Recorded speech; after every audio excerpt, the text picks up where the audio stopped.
할렐루야. 9월 17일 수요일 매일 성경 묵상입니다.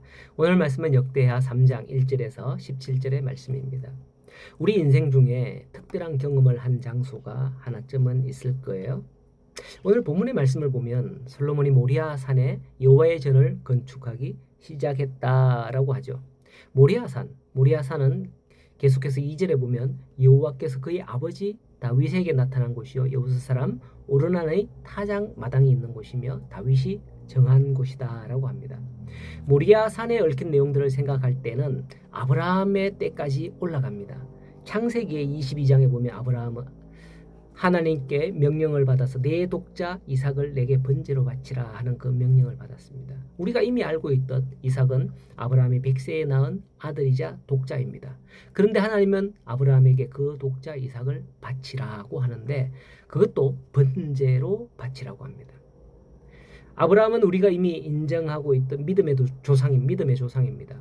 그런데도 하나님은 그의 믿음을 테스트하기 위해서 이처럼 독자 이삭을 번제로 바치라고 하죠. 하지만 아브라함은 묻지도 따지지도 않고 다음날 아침 일찍 일어나 이삭을 데리고 나귀에 번제에 쓸 나무를 싣고서 모리아 산으로 올라갑니다. 아브라함과 함께 올라갔던 이삭은 아버지에게 묻습니다. 번제에 쓸 나무는 있는데 아버지 제물은 어디 있습니까? 그러나 아브라함은 여호와께서 친히 준비할 것이다 라는 대답만 하고 올라간 후에 곧바로 이삭을 묶어서 번제로 드리기 위해 제단에 올립니다. 칼을 들어서 때려 치려는 순간 하나님께서 아브라함을 부르시고 미리 예비한 수량으로 번제를 대신하게 했죠. 이렇게 여호와께 독자 이삭까지도 아끼지 않고 번제를 드렸던 것이 바로 모리아 산이었던 겁니다. 하나님께서도 독자 예수 그리스도를 이 땅으로 보내셔서 우리 대신에 제물로 삼으셨죠. 이와 비슷한 겁니다. 이후에 이제 다윗 때까지 내려옵니다. 다윗이 왕이 된 후 조금 교만해진 그런 때가 있었어요. 그래서 요압 장군에게 인구조사를 시킵니다. 그 인구조사를 시키는 것 자체가 잘못된 건 아니에요. 이스라엘 역사에 있어서 출애굽 때의 광야에서도 두어 차례 인구조사를 실시하기도 했었습니다. 신약 시대에도 헤로드 왕 때에 가면 그 인구조사를 하는 그런 것도 있죠, 그죠? 로마의 아우구스토가 인구조사를 해라 이렇게 하잖아. 호적을 해라. 자, 어쨌든 그렇게 생각하면 인구조사 그거는 아마도 할 수 있지.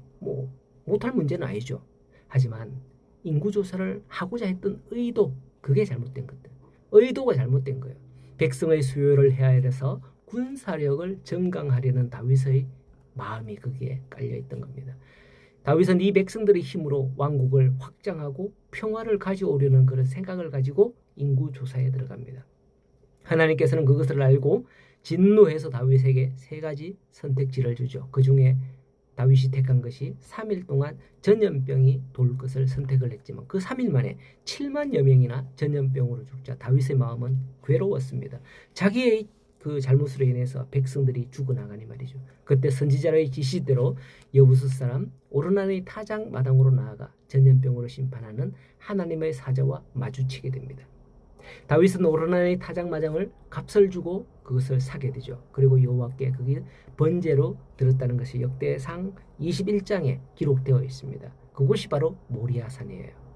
이후 다윗은 이곳에서 성전을 건축하기로 작정을 합니다. 그리고 아들 솔로몬에게 유언으로 남기게 되죠. 솔로몬이 성전을 건축하려는 것은 어느 날 갑자기 예루살렘에서 쭉 둘러보니까 여기가 좋사오니 이게 아니에요.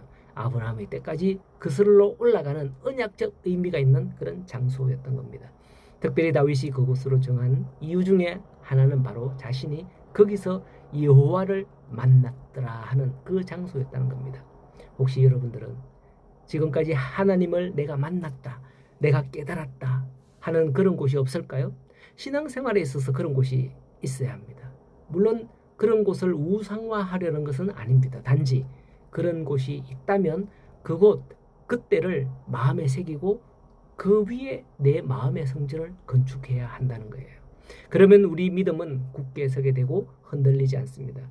봐라, 내가 그때 그렇게 하나님을 만나고 지금까지 이렇게 신앙생활했다. 이렇게 간증과 확신을 가질 수 있다는 거죠. 그렇지 않으면 조금만 힘들면 신앙이 흔들릴 수밖에 없습니다. 내가 뭐 하려고 이 일을 하고 있지? 이러면서 괴로워하고 있어요. 오늘 본문에서 3절 이하의 말씀을 보면 성전의 규격과 내용이 쭉 나와 있는데요. 이 모든 것까지 다윗이 설계까지 다 준비해 놨다는 사실에 굉장히 놀라지 않을 수 없습니다.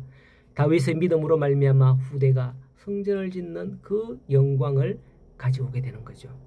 어쩌면 오늘 우리는 내가 살아서 신앙생활하고 잘 먹고 잘 산다, 그게 아닌 거예요.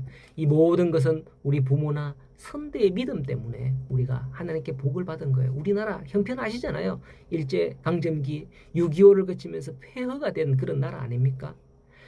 그러한 나라가 이처럼 복을 받았다 하는 이러한 복이 아브라함으로부터 다윗에게 그리고 솔로몬에게까지 흘러나와 솔로몬이 그곳에 성전을 건축하게 되는 것과 같이 우리 선조들의 그 신앙의 삶 때문에 오늘 후대에 있는 우리나라, 우리들도 이와 같이 복을 받았다라는 것을 알아야 된다는 거죠. 이러한 축복이 또한 우리 가정과 교회와 국가에 계속해서 흘러나가도록 항상 기도하며 믿음으로 나아가는 우리 성도들이 다 되시기를 간절히 소원합니다. 오늘 하루도 주님과 함께 동행하십시오.